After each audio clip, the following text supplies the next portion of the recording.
kuamini uchunguzi wake aliyoufanya kuhusu imani. Haleluya!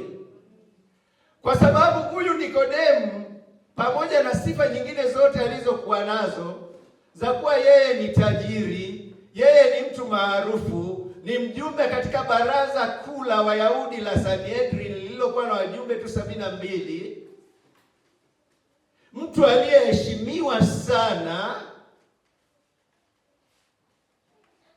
lakini pia alikuwa ni msomi wa elimu ya juu. Haleluya, haleluya! Hizi elimu zote za mwanzo, elimu ya msingi na ya sekondari, alizipita. Yeye alikuwa msomi wa hali wa elimu ya juu. Kwa hiyo kwa sasa hivi tungeweza kusema ya kwamba alikuwa na, kwenye hiyo elimu ya juu alikuwa na astashahada au certificate. Lakini pia baada ya kuwa na hiyo astashahada akawa na shahada ya kwanza ambayo kwa Kiingereza mnasema bachelor's degree.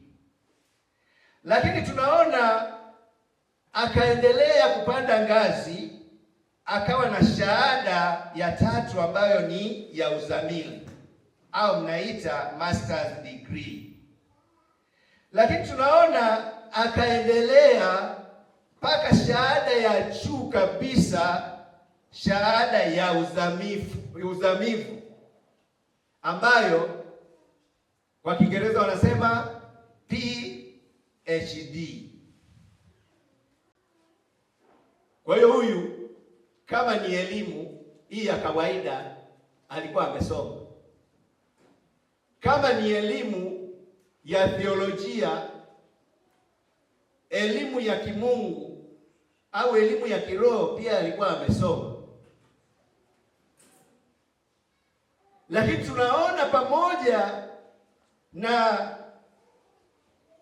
kuwa msomi wa elimu ya juu, alikuwa anapungukiwa na shahada moja tu, ambayo hiyo shahada haitolewi na vyuo vya duniani. Haleluya, haleluya! Na ndicho kilichomsumbua, ndicho alichopungukiwa. Kama Yesu alivyomwambia yule tajiri, kijana, umepungukiwa na neno moja. Na maana alisoma kwa sababu alikuwa na uwezo, alikuwa anatamani asome amalize kila kitu, asiwe na upungufu wote, kila kitu awe anajua. Na ile kiu yake sasa tunaona ikamfanya aanze kufanya utafiti. Unajua, mpaka kufikia huko kwenye hizo shahada za juu, hizo shahada huwa zinaendana na kufanya utafiti. Huwezi kufaulu kama hujafanya utafiti. Ukiambiwa huyu ni profesa, ina maana amefaulu kwenye masomo yake na utafiti aliyoufanya, na ule utafiti aliyoufanya ukatatua tatizo, ukaleta matokeo, ukawa ni utafiti wa kweli, ukawa ni uchunguzi wa kweli ambao ulikuja na majibu ya kile alichokuwa anakichunguza au kukitafiti. Haleluya, jina la Bwana libarikiwe. Kwa hiyo tunaona kuwa amepungukiwa na shahada moja ya BA. Kirefu chake ni born again. Haleluya. Alikuwa hajazaliwa mara ya pili, na ndio maana alipomwendea Yesu, alipoambiwa na Yesu habari za kuzaliwa mara ya pili na kuwa kiumbe kipya, alistaajabu, zilimstaajabisha. Alikuwa hajawahi kusikia.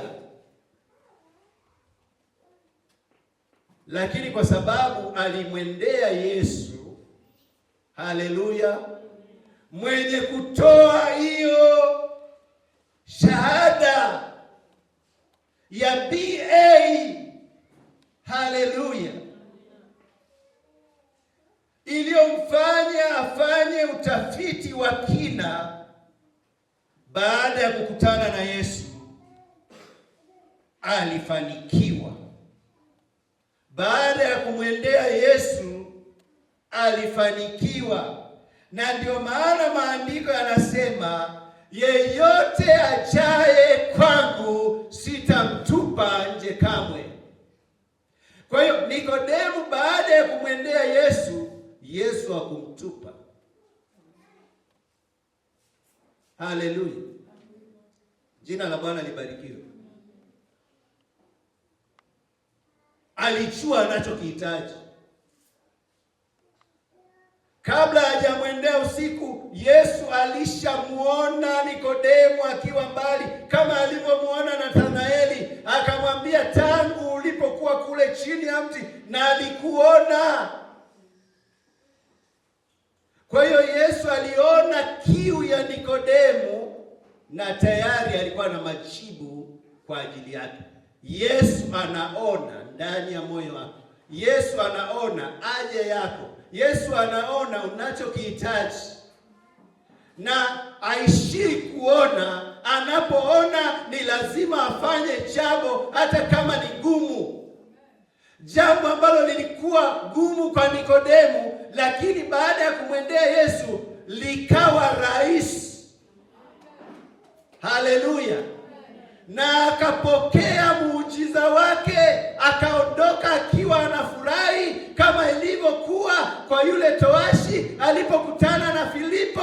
Maandiko yanasema alipofafanuliwa yale maandiko, alipoona maji akasema, ni kitu gani kitanizuia nisibatizwe? Filipo akamwambia, kama umeamini kwa moyo wako wote, hakuna cha kuzuia. Maandiko yanasema wakaingia wote majini, yule towashi wa Kushi akabatizwa na Filipo. Na baada ya kubatizwa na Filipo, kwa sababu Filipo kazi yake ilikuwa imeisha, maandiko yanasema akachukuliwa na Roho kwenda sehemu nyingine kufanya huduma, lakini huyu towashi akaondoka pale akiwa anafurahi, akiwa na furaha ambayo hakuwahi kuwa nayo, akawa na utulivu wa ndani, sio ule utulivu wa nje. Akawa na amani ya ndani, amani ya kweli, ambayo hiyo amani hakuwa nayo kabla ya hapo. Akawa na uelewa hata wa kuelewa maandiko, akawa na Roho Mtakatifu wa kumsaidia hata kuelewa maandiko, tofauti na ilivyokuwa kwanza. Alikuwa akisoma haelewi chochote. Haleluya, jina la Bwana libarikiwe. Haleluya.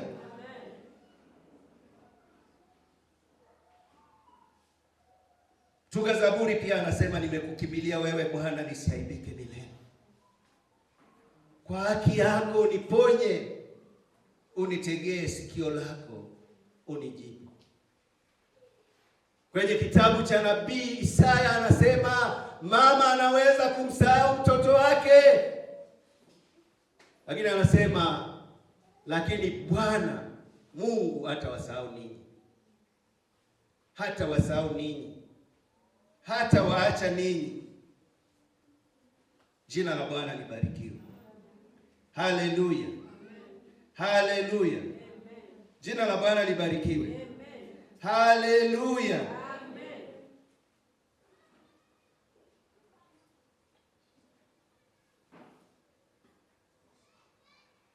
Maeneo makuu ya utafiti, kama ulivyo ulimwengu wa kiroho, pia kuna utafiti katika ulimwengu wa kiroho. Na hapo tunaona masuala ya imani yanayohusisha mafundisho na miujiza. Lakini pia eneo jingine la utafiti ni la kimwili, ulimwengu wa kimwili. Utafiti wa kisayansi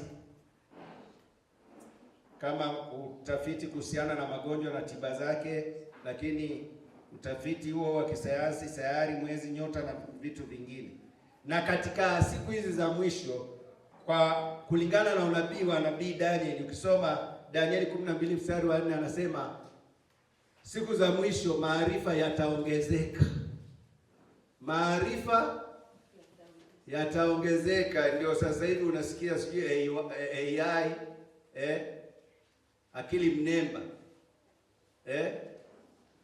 kuna vitu vingi ambavyo havikuwepo mwanzo, sasa hivi vimevumbuliwa. Lakini pia hata uvumbuzi wa magonjwa mbalimbali yanayotokea, wanasayansi ndio wanachunguza na kugundua kwamba huu ugonjwa ni ugonjwa fulani na unasababishwa na kama ni vimelea au virusi au bakteria wa aina gani na dawa yake ni ipi. Mungu atusaidie sana. Haleluya. Kwa hiyo ili kujua kweli ni lazima kufanya nini? Utafiti katika hayo maeneo ambayo nimeyataja. Lakini kujua ukweli katika utafiti au uchunguzi ni gharama kubwa. Ndio maana nikasema kwa sababu ni gharama kubwa, kama Nikodemo alishafanya utafiti wake na ukakubalika, unatumia utafiti ule ule wa Nikodemo. Kwa sababu yeye amesha kurahisishia, yaani wewe huwezi kutumia sasa gharama. Alishafanya. Akathibitisha kwamba Yesu ni Masihi. Yesu Kristo ametoka kwa Mungu. Mafundisho na miujiza yake ni ya Mungu. Tayari inaweza ikakusaidia. Kwa hiyo kwa sababu uchunguzi ni gharama kubwa, wakati mwingine watu huishia kushindwa kufikia yale matarajio ya ukomo wa matokeo ya uhakika na kuondoa tatizo lililopelekea wao kufanya utafiti. Yaani uchunguzi huu unakuwa ni gharama kubwa sana, unatumia gharama kubwa sana. Kujua vile vimelea, virusi au bakteria ni gharama, kutokana na vyombo wanavyotumia na wale wataalamu wenyewe. Kwa mfano, kuna utafiti baada ya kuingia virusi vya HIV vinavyosababisha ugonjwa wa ukimwi. Tangu vilipoingia, wanasayansi wanaweka bidii, walianza kuweka bidii kufanya utafiti. Lakini tunaona waliishia kupata tu dawa ya kubaza hivyo virusi. Hawajapata tiba. Na kuna wakati wamesema ya kwamba, kuna wakati walitangaza ya kwamba wamepata, yaani wamegundua hiyo tiba, dawa ambayo inaweza kutibu. Lakini wanasema ya kwamba hata kama hiyo dawa itatoka, gharama yake itakuwa ni kubwa sana kiasi ambacho watu hawataweza kuimudu. Unaona? Kwa hiyo tunapoangalia juu ya utafiti au uchunguzi, ni lazima kulipa gharama. Utafiti una gharama ili kutatua tatizo. Na tunaona pia mbingu baada ya Adam na Hawa kuasi, mbingu ilikaa na kufanya uchunguzi au utafiti wa kumwondolea mwanadamu ugonjwa mbaya wa dhambi ambao aliruhusu ukaingia, ugonjwa ambao unafananishwa na ugonjwa wa ukoma, ugonjwa ambao unakatakata maisha ya mwanadamu katika maeneo yote. Kama vile ugonjwa wa ukoma unavyokatakata viungo vya mwanadamu, ndivyo na dhambi inavyokatakata maisha ya wanadamu. Katika kila eneo dhambi inatafuna, inakula kama ukoma. Na tunaona mbingu ilipokaa ikaja na majibu ya tatizo hilo. Mbingu ilipofanya uchunguzi, ikaona hakuna mbadala, kwa sababu mshahara wa dhambi ni mauti. Ni lazima mtu mmoja aje hapa duniani, afanyike mwanadamu, awepo mwanadamu ambaye atakufa badala ya watu wengine, amwage damu yake kwa ajili ya watu wengine. Na tunaona Yesu Kristo alilipa gharama kubwa sana na dawa ya dhambi ikapatikana. Mshangilie Mungu kwa ajili hiyo. Haleluya. Na kuthibitisha kwamba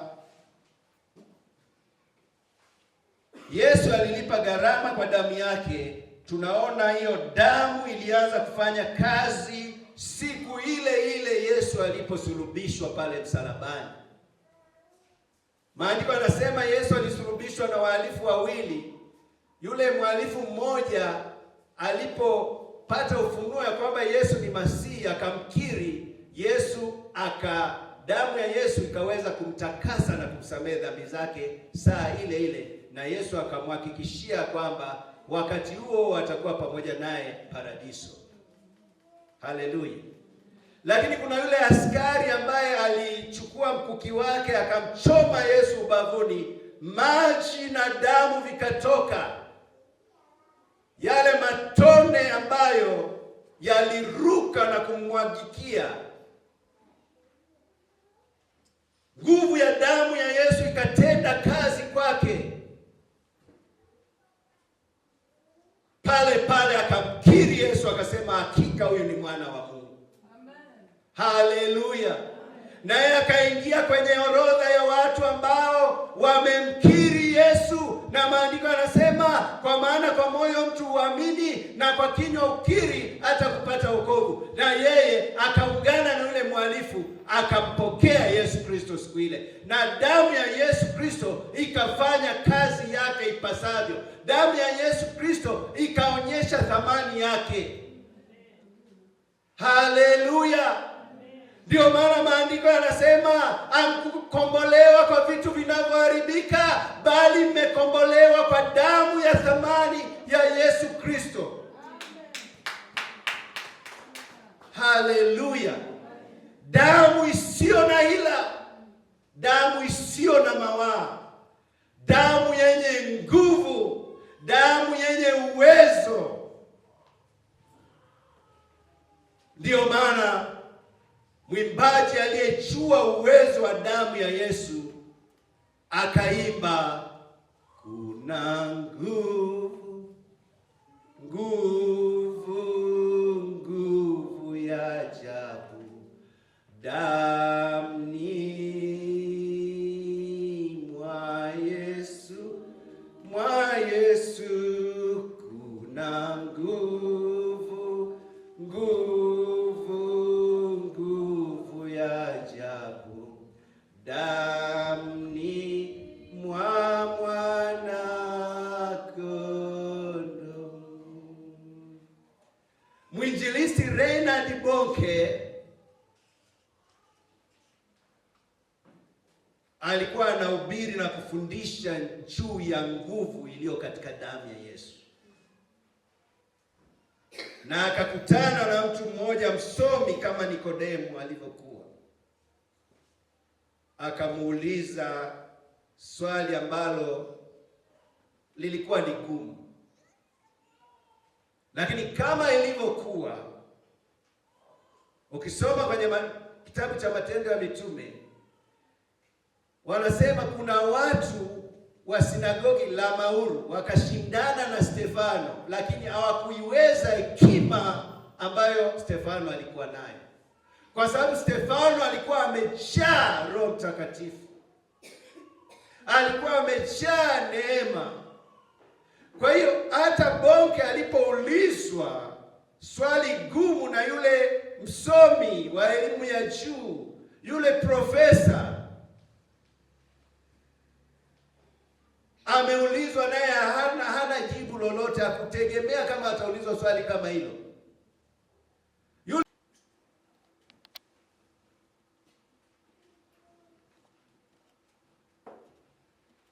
Kama hiyo damu unayosema ingekuwa na nguvu kiasi hicho, kusingekuwa na hao watu mtaani, wote wangekuwa wametakaswa na kusafishwa na hiyo damu, na wasingeendelea kuishi dhambini. Swali gumu, swali la mtego, lakini ashukuriwe Mungu kwa usaidizi wake wa Roho Mtakatifu. Haleluya! Yesu akawaambia wanafunzi wake, watakapowauliza msifikiri, hata wakiwapeleka mabarazani msifikiri mtakachosema, kwa sababu yuko msaidizi, yuko Roho Mtakatifu. Eneza habari moyo wa huzuni,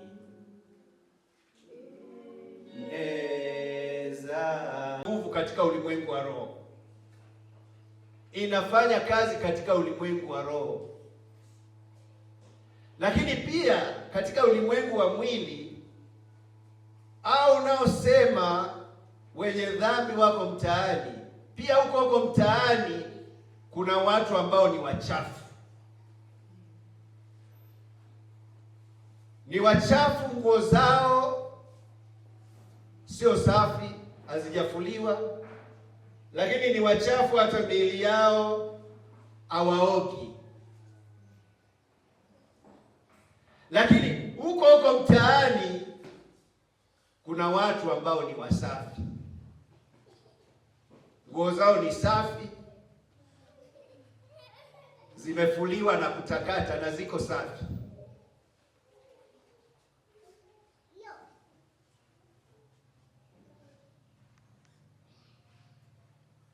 Na akamuuliza yule ndugu, yule msomi, profesa, akamwambia, unafikiri ni kwa nini hawa watu pia wako wa aina mbili mtaani?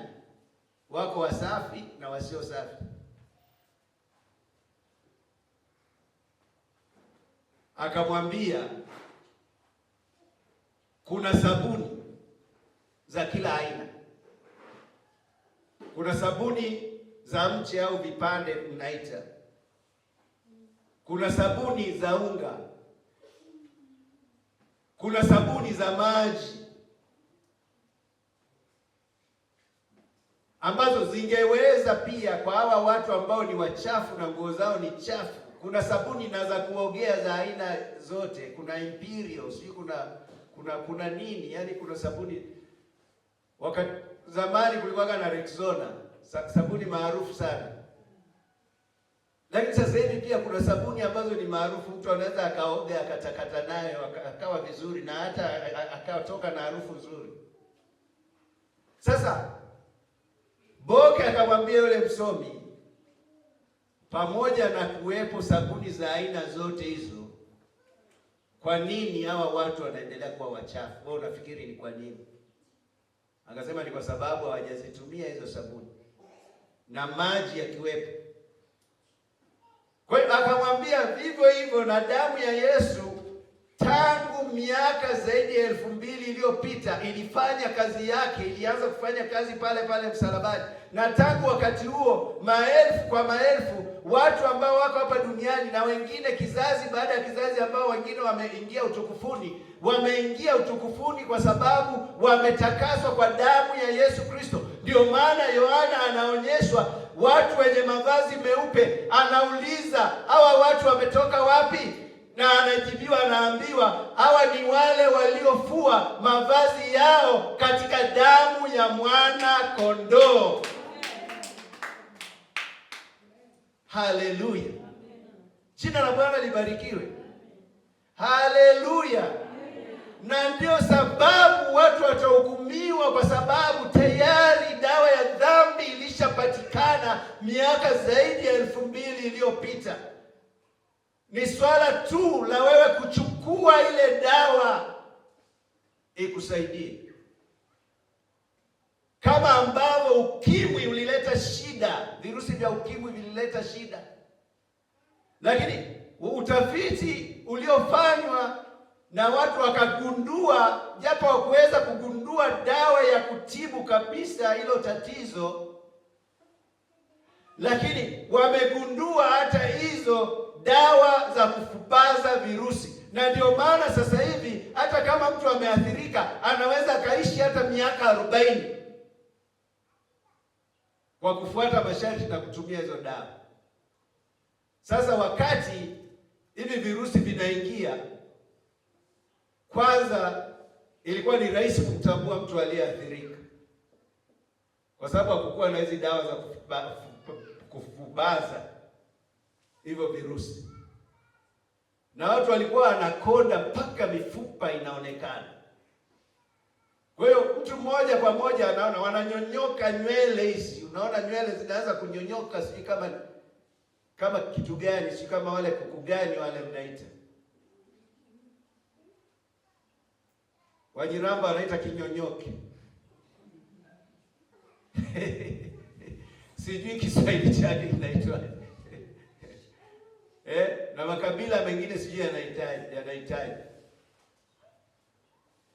Kwa hiyo kama sasa hivi kungekuwa na mtu ambaye ameathirika alafu atake kutumia zile dawa, moja kwa moja atajikuta naye anakuwa kama ile hali. Kwa hiyo mtu akiwa katika hiyo hali, kosa ni la nani? Kwa sababu zile dawa zipo za kufubaza unani, na wakati mwingine muonekano wa mtu ambaye ameathirika unakuwa mzuri kuliko muonekano wa nje, unakuwa mzuri kuliko hata wa mtu ambaye hana virusi.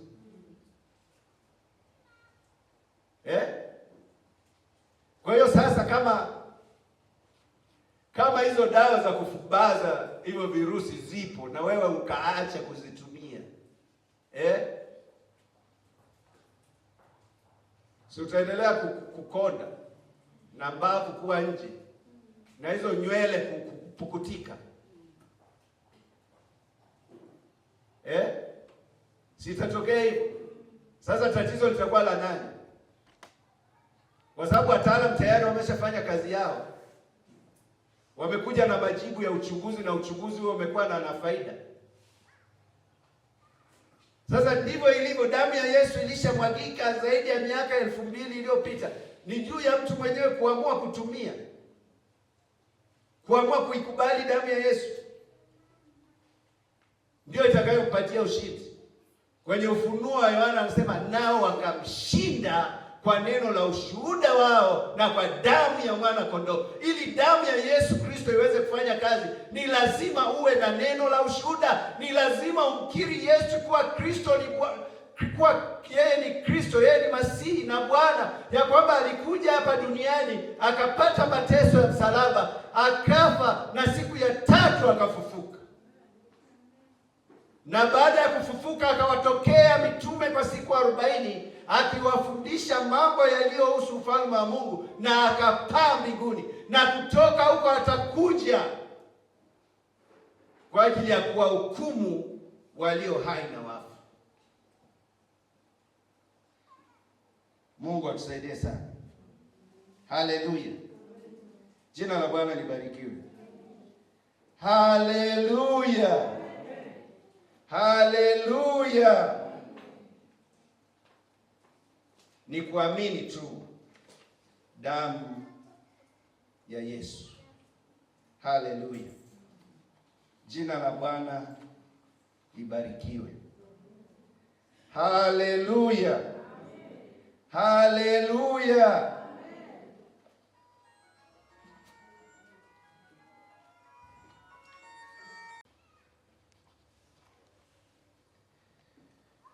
Tuangalie changamoto za utafiti au uchunguzi.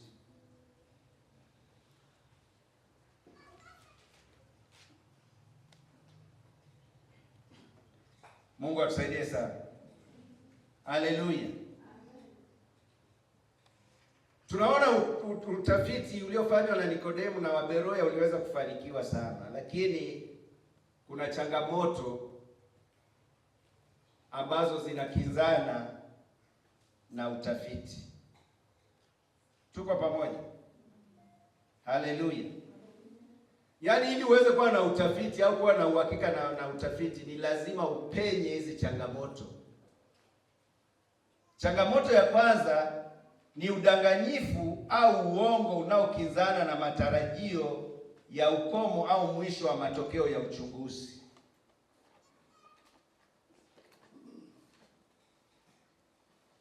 Haleluya. Jina la Bwana libarikiwe. Yohana 9:24-34.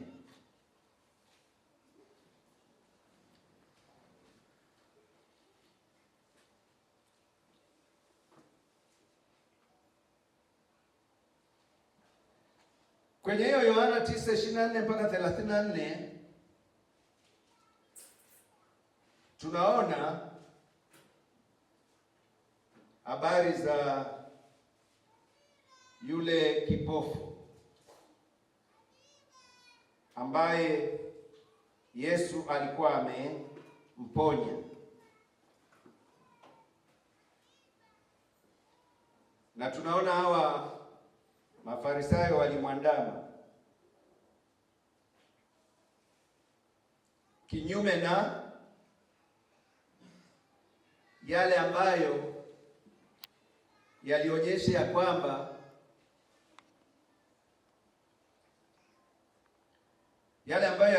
ya kwamba yule kipofu ni kweli ameponywa.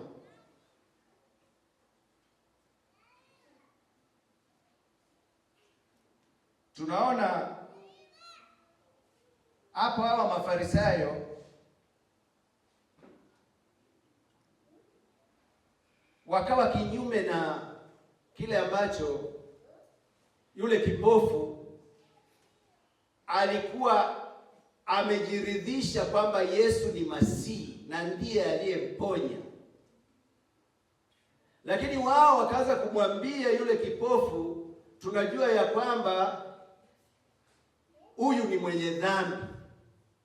Lakini yule kipofu anawaambia, kama ni mwenye dhambi mimi sijui. Mimi ninajua neno moja, nilikuwa kipofu lakini sasa ninaona. Na ukiendelea kusoma hapo unaona Yesu, yule kipofu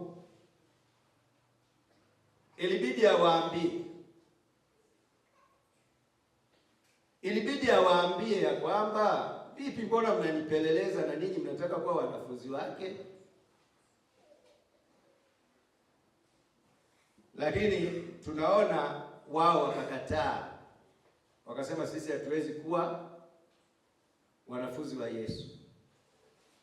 Na yule kipofu anawashangaa, anasema mimi nawashangaa, mnajua kabisa mimi nilikuwa kipofu na sasa naona. Utafiti gani mnaoutaka? Uchunguzi gani mnaoutaka? Kwa hiyo tunaona ile changamoto ya kujua ya kwamba Yesu ni Bwana, kama ilivyokuwa kwa Nikodemu, kama ilivyokuwa kwa Waberoya, na sasa huyu kipofu, yaani amejiridhisha kabisa katika uchunguzi wake ya kwamba Yesu ni Bwana, Yesu ni Masihi, Yesu ni Mwokozi. Lakini tunaona bado anakutana na upinzani, anakutana na watu walio kinyume. Yeye anajua ameshafika mwisho, kama Petro alivyosema, twende kwa nani na wewe una maneno ya uzima? Tunaona pia ukisoma kwenye hiyo habari, baadaye akaja kukutana na Yesu. Yesu akamuuliza, pamoja na kukutana na hiyo changamoto, unamwamini mwana wa Mungu? Yule kipofu akasema, ni nani Bwana nipate kumwamini? Haleluya! Kwa hiyo yule kipofu akawa amevuka ule ukinzani wa hiyo changamoto ya utafiti. Kwa hiyo unaweza ukawa na utafiti wako umejiridhisha, lakini ule utafiti wako ukaja kupimwa kama kweli utafiti wako ni wa uhakika, uchunguzi wako ni wa uhakika. Unapimwa na nini? Unapimwa na udanganyifu au uongo. Unaona, hawa walikuja, una uongo wao, wanataka kumdanganya mtu, kafanyiwa yeye mwenyewe muujiza, alafu hao wanakuja wanataka wamwambie akane ule muujiza ambao Mungu amemfanyia.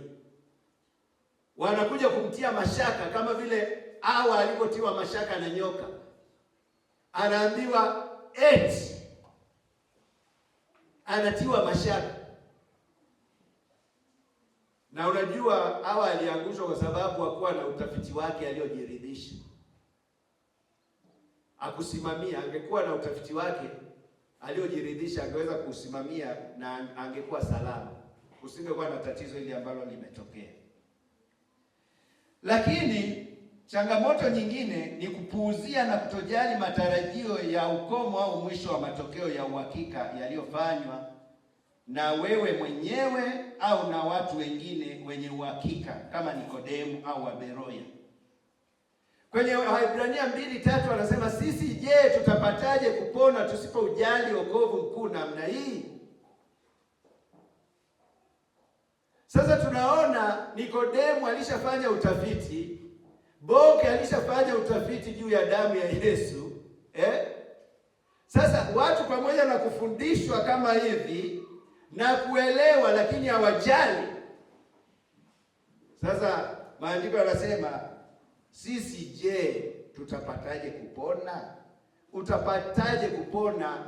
Kwa sababu tayari kama umefanya uchunguzi wako wewe mwenyewe, ukawa na uhakika wa matokeo ya ule uchunguzi, lakini kama umeona uchunguzi wa watu wengine wenye uhakika kama Nikodemu, alafu ukapuuza, utapataje kupona? Ndio swali. Lakini ukinzani mwingine ni unafiki. Kwenye Mathayo sura ya 22 mstari wa 18. Mathayo 22:18.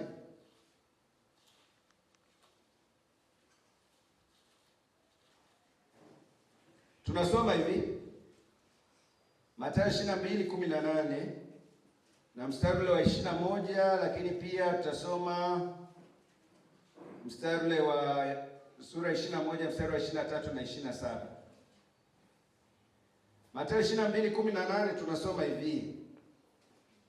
Lakini Yesu akaufahamu uovu wao, akasema, mbona mnanijaribu enyi wanafiki? Mstari wa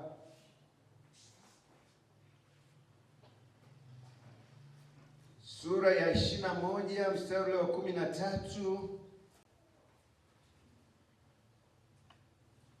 21, 23, 27, 21, 23, 27, 21, 23, 27. Hata alipokwisha kuingia hekaluni, wakuu wa makuhani na wazee wa watu wakamwendea alipokuwa akifundisha, wakasema, ni kwa amri gani unatenda mambo haya? Naye ni nani aliyekupa amri hii? Yesu akajibu akawaambia, na mimi nitawauliza neno moja, ambalo mkinijibu nami nitawaambia ni kwa amri gani ninatenda haya. Ubatizo wa Yohana ulitoka wapi? Ulitoka mbinguni au kwa wanadamu? Wakahojiana wao kwa wao wakisema, tukisema ulitoka mbinguni, atatuambia mbona basi hamkumwamini? Na tukisema ulitoka kwa wanadamu, twaogopa mkutano, maana watu wote wamwona Yohana kuwa ni nabii. Wakamjibu Yesu wakasema, hatujui. Naye akawaambia, wala mimi siwaambii ninyi kwa amri gani ninatenda haya. Haleluya, jina la Bwana libarikiwe. Sasa unaona hawa Mafarisayo hawa Mafarisayo walimuuliza swali Yesu kumjaribu, lakini walikuwa wanayo majibu tayari. Yaani tunaweza kusema kama vile walishafanya uchunguzi na majibu wanayo. Walishafanya uchunguzi na majibu walikuwa nayo, lakini wanakuja kumjaribu Yesu. Unaona? Na Yesu alijua unafiki wao kwamba hawa majibu wanayo, lakini wanakuja tu kunijaribu. Naye akawauliza swali hivyo hivyo. Na lile swali lilikuwa la mtego, wakashindwa kujibu. Majibu walikuwa nayo. Wakasema ubatizo wa Yohana ulitoka kwa wanadamu. Wanasema kuna watu hapa wanajua kabisa Yohana alikuwa ni nabii wa Mungu. Tukisema hivyo watatuambia kwa nini hamkuamini? Kumbe wanajua ndani ya mioyo yao kabisa kosa lao kwamba ni kutokumwamini Yohana Mbatizaji. Unaona? Haya. Wakasema tukisema ulitoka kwa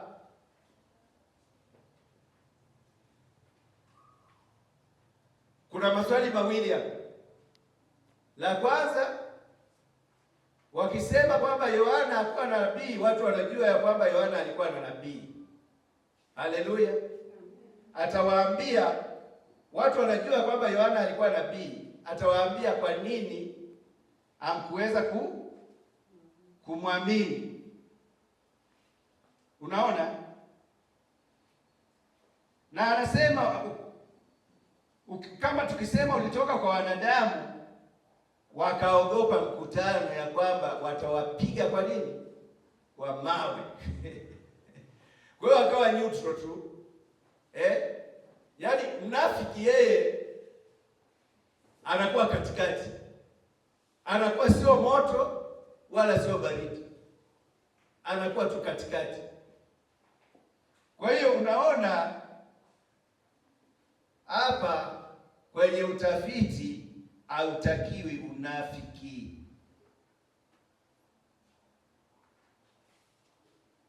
Na pia changamoto nyingine ni kukosa utayari wa kulipa gharama. Kwenye Luka 14:28 mpaka 30 Yesu anazungumzia ya kwamba mtu yoyote, ni nani anayetaka kujenga mnara au kwenda kupigana vita asiyeketi kwanza na kuhesabu gharama? Alikuwa anatoa mfano akiwaonyesha wale watu wanaotaka kumfuata. Ndio maana anasema mtu yeyote akitaka kunifuata ajikane yeye mwenyewe, awe tayari kulipa gharama. Unajua wapendwa, wokovu ni mateso. Wokovu sio raha. Watu wanachukulia wokovu ni kitu rahisi. Njia ile ni nyembamba na mlango ni mwembamba. Hata kuiona tu ile njia ni vigumu. Mungu atusaidie sana. Kwa hiyo kuna gharama ambayo inatakiwa kulipwa. Kwa hiyo wao walishindwa kulipa nini? Gharama. Walikosa utayari wa kulipa gharama. Lakini changamoto nyingine ni kutotafakari kwa kina juu ya upendo wa ajabu wa Yesu Kristo.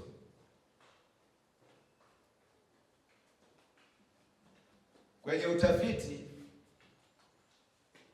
wa Nikodemu, wa Waberoya, hata wa yule mhalifu pale msalabani na yule askari,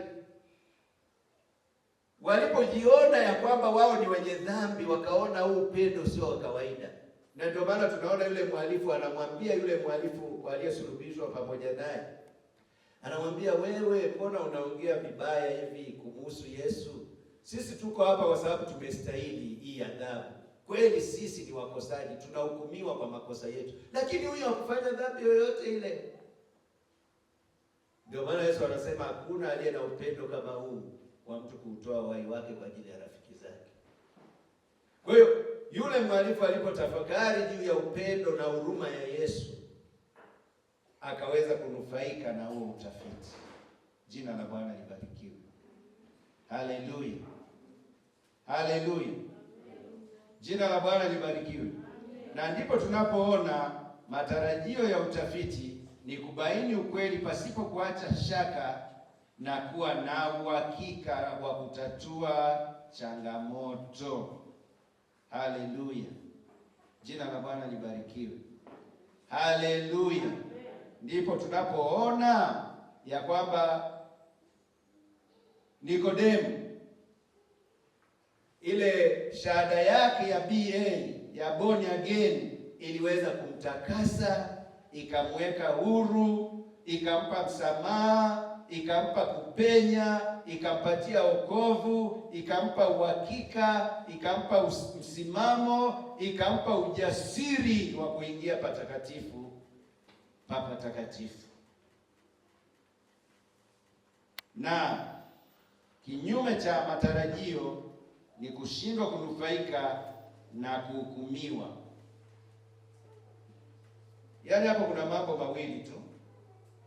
Utafiti uliofanywa tayari na utafiti unaweza kufanya, lengo lake ni kwamba kila kwenye Warumi 1:18 mpaka 22 anasema ghadhabu ya Mungu imedhihirishwa juu ya uasi wote wa wanadamu waipingao kweli kwa uovu. Na sehemu nyingine Yesu anasema mtu ambaye akubaliani na neno langu mimi simhukumu, lakini neno hilo hilo ndilo litakalo mhukumu siku ya mwisho. Na tunapoangalia siku za mwisho, tunaambiwa zitakuwa ni siku za hatari. Kutakuwako nyakati za hatari, watu watakapoyakataa mafundisho yenye uzima.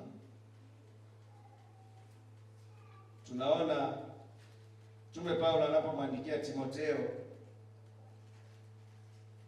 Timotheo wa pili 4:3-5, tunasoma hivi, anasema maana utakuja wakati watakapoyakataa mafundisho yenye uzima, ila kwa kuzifuata nia zao wenyewe watajipatia walimu makundi makundi, kwa kuwa wana masikio ya utafiti. Nao watajiepusha wasisikie yaliyo kweli, watajiepusha wasisikie yaliyo kweli. Na tayari tumeshaona Mungu anasema anataka watu wote wapate kujua yaliyo kweli. Lakini katika siku hizi za mwisho, maandiko yanasema watu watajiepusha, hawatataka kusikia ukweli. Na kutotaka kusikia ukweli ina maana watataka wasikie uongo. Na kwa sababu wanataka kusikia uongo na walimu wa uongo wapo, maandiko yanasema watajipatia walimu makundi makundi, nao watawadanganya wengi. Kama Yesu aliposema siku za mwisho watatokea makristo wa uongo, na wao watadanganya wengi. Watazigeukia hadithi za nini? Za uongo, ndio maandiko yanavyosema.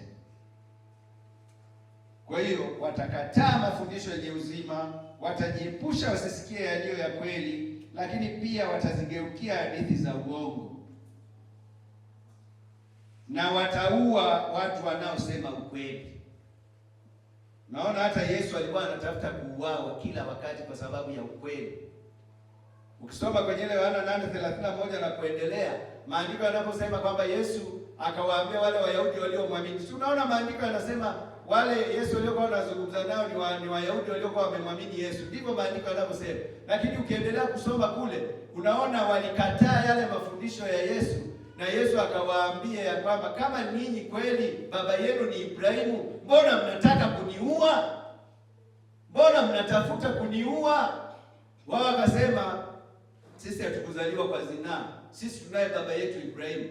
Yesu anawaambia lakini Ibrahimu hakuwa mbaya, hakuwa mwovu, Ibrahimu hakuwa muuaji, lakini ninyi mbona mnatafuta kuniua? Kwa hiyo watu katika siku za mwisho hawatataka tu kusikia mafundisho yenye uzima, hawatajiepusha tu na kusikia yaliyo kweli, lakini hawatazigeukia tu hadithi za uongo, lakini pia watawaua watu wanaosema ukweli. Kwa hiyo kama wewe ni mtu unayesema ukweli, gharama yake ni kuuawa katika siku za mwisho. Na ndio maana unashuhudia watu wengi wanaosema ukweli wanauawa. Tayari Biblia ilishasema kuhusu siku za mwisho, lakini maandiko yanasema kwenye kuuawa, kama Stefano alivyouawa, maandiko yanasema heri wafu wafao katika Bwana wapate kupumzika baada ya taabu zao. Unajua Stefano aliruhusiwa, Mungu aliruhusu wale wampige mawe mpaka afe kwa sababu tu kazi yake ilikuwa imeisha, sio kwa sababu Shetani alikuwa na nguvu ya kumuua Stefano, lakini tu kwa sababu Mungu aliona ya kwamba inatosha, karibu kwenye utukufu mwingine upumzike, yatosha. Ndio maana Mtume Paulo anasema ninatamani kwenda kuishi na Bwana kuliko kukaa hapa duniani, lakini kama nitaendelea kukaa hapa ni kwa ajili yenu tu, ni kwa ajili ya ile karama, kile kipawa na huduma ambayo iko ndani yangu, ili niendelee kuwafaidia, lakini sio vinginevyo. Mungu atusaidie sana. Haleluya, jina la Bwana libarikiwe. Tukija tutaangalia kukubaliana na kweli kuu zinazotoa matarajio ya ukomo au mwisho wa matokeo ya utafiti. Haleluya. Kuna kweli kuu ambazo zilimsaidia Nikodemu na Waberoya, lakini yule mhalifu, yule askari na wengine wengi wakaweza kufanikiwa, na Mungu alibariki neno lake. Tunaweza kusimama kumshukuru Mungu. Namshukuru Mungu tu kwa kiasi, alafu tutakuja kwa ajili ya